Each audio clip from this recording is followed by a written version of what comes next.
म्हणतात ना, एकादशी आणि दुप्पट खाशी. तसंच माझं काहीसं काल झालं होतं. नमस्कार मंडळी. तर ह्या शनिवारी होती एकादशी आणि एकादशीचा असतो माझा उपवास.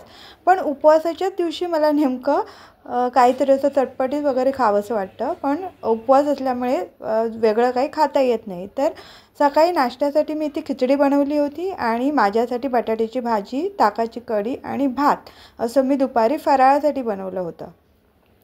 तर सगळ्यात आधी मी इथे बटाट्याची भाजी करून घेतली होती.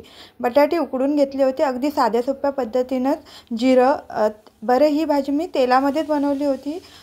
तेल घातलं होतं, जिरं घातलं होतं फोडणीसाठी. त्याचबरोबर मी हिरवी मिरची घातली होती आणि उकडलेला बटाटा घातला होता. थोडीशी कोथिंबीर घातली, मीठ घातलं. भाजी माझी तयार झाली होती. त्याच्यानंतर गॅसवरती 2 मिनटं भाजी व्यवस्थित परतून घेतली. त्याच्यावरती झाकण ठेवून घेतलं आणि अशी भाजीसुद्धा खूप छान लागते उपवासासाठी. तर त्याच्यानंतर याच गॅसवरती मी ताकाची कढी बनवली होती.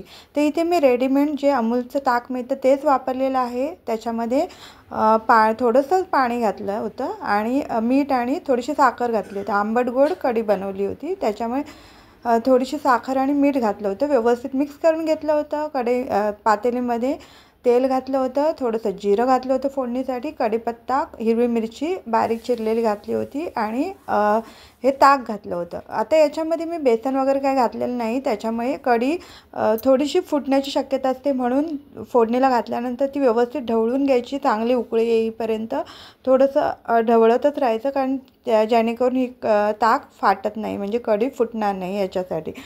कोथिंबीर घातली. आता माझी कढीसुद्धा रेडी झाली होती आणि त्याच्यानंतर सगळ्यात शेवटी मी खिचडी बनवायला घेतली होती. बाजूच्या गॅसवरती भात ठेवला होता वरी तांदळाचा.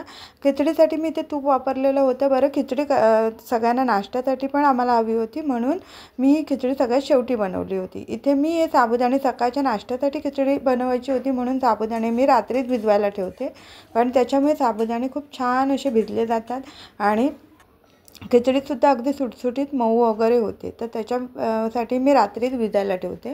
आणि आता इथे शेंगदाण्याचं कूट करून घेतलं. त्याच्यामध्ये शेंगदाणे भाजलेले सोलून घेतलेले शेंगदाणे घेतले होते. त्याच्यामध्ये जिरं घातलं होतं, मिरची घातली होती आणि ते मिक्सरला बारीक करून घेतले होते. असं केल्यामुळे काय होतं की जे शेंगदाण्याचं कूट आहे ते सुद्धा मिरचीला चांगलं व्यवस्थित लागलं जातं आणि खिचडीसुद्धा चवीला खातानासुद्धा खूप छान लागते. त्याच्यानंतर या खिचडीमध्ये मी थोडीशी मिठाबरोबर थोडीशी साखरसुद्धा घालते, कारण त्याच्यामुळे सुद्धा खिचडीला खूप छान चव येते. कोथिंबीर घातलेली होती. आता इथे नाश्त्यासाठी मी खिचडी काढून घेतलेली आहे. तर अशी खिचडी चवीलासुद्धा खूप छान लागते आणि अगदी सुटसुटीत होते. याच्यामध्ये बटाटासुद्धा घालू शकता, पण मी बटाटा आणि ओलं खोबरं पण घालू शकता, पण मी घातलं नव्हतं. व्हिडिओ आवडला तर लाईक करा.